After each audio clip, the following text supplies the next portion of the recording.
Hello అండి, ఈరోజు నేను మరో హెల్దీ రెసిపీతో మీ ముందుకు వచ్చాను. ఈరోజు చూపించబోయేది గోంగూర పన్నీర్. పాలక్ పన్నీర్ మీరు చూసే ఉంటారు. గోంగూర పన్నీర్ ఇప్పుడు ఎలా చేయాలో చూద్దాం. దీనికి కావాల్సిన పదార్థాలు: గోంగూర 150 గ్రాములు, పన్నీరు ఈ సైజు ముక్కలు 15 నుంచి 20 దాకా, పచ్చిమిరపకాయలు, ఉల్లిపాయలు 2 తరుక్కున్నానండి, ఇలా సన్నగా తరుక్కోవాలి. కొద్దిగా మెంతిపొడి, గోంగూరలోకి మెంతిపొడి చాలా బాగుంటుందండి.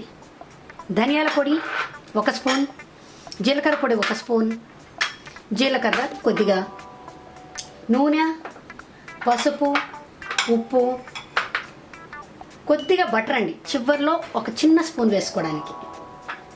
ఇప్పుడు ఎలా చేయాలో చూద్దాం.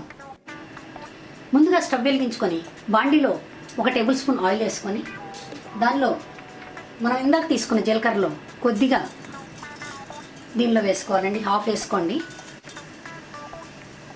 అవి వేగిన తర్వాత ఉల్లిపాయలు సగం మాత్రమే వేసుకోండి, ఇంకొక సగం అలా ఉంచేయండి.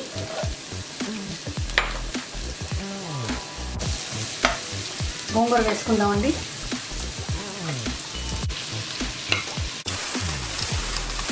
గోంగూర ఒకసారి ఇలా కలుపుకున్న తర్వాత కొద్దిగా ఉప్పు వేసుకొని మగ్గడం కోసం కొంచెం సేపు మూత పెడదామండి. దీనిలో మనం ఇందాక తీసుకున్న పచ్చిమిరపకాయల్లో సగం పచ్చిమిరపకాయలు వేసుకొని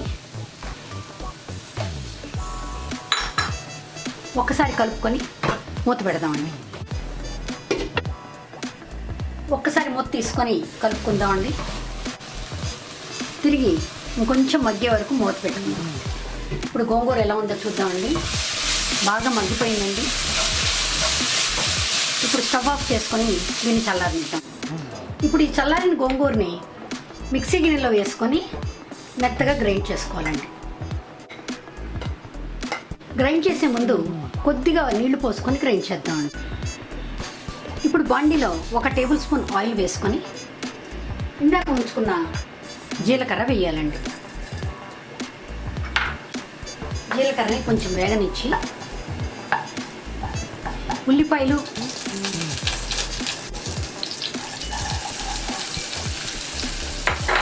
పచ్చిమిరపకాయలు ఇందాక సగం సగం ఉంచుకున్నాం కదండి, అవి వేసి కొద్దిగా వేగితే చాలండి, పచ్చివాసన పోయేదాకా. ఇప్పుడు మనం ఇందాక పేస్ట్ చేసుకున్న గోంగూర దీనిలో వేసేయాలండి.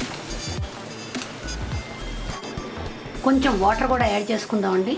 ఇప్పుడు దీనిలో చిటికెడు మెంతి పొడి, 1 స్పూన్ జీలకర్ర పొడి, 1 స్పూన్ ధనియాల పొడి, పసుపు వేసుకొని ఒకసారి కలుపుకుందాం.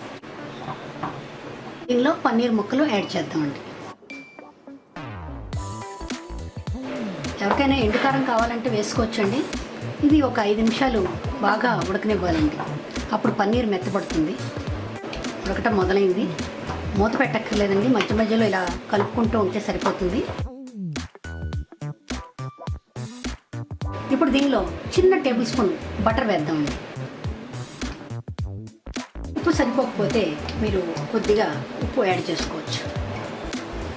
బాగా ఉడికిందండి. ఇప్పుడు స్టవ్ ఆఫ్ చేసుకొని ఒక బౌల్లోకి తీసుకుందాం. ఇదండి గోంగూర పన్నీర్ కర్రీ. చాలా హెల్దీ, తప్పకుండా ట్రై చేయండి. చాలా రుచిగా ఉంటుంది. అన్నంలోకి, చపాతీలోకి కూడా బాగుంటుందండి. లైక్ చేయండి, షేర్ చేయండి, సబ్స్క్రైబ్ చేయండి. Thank you.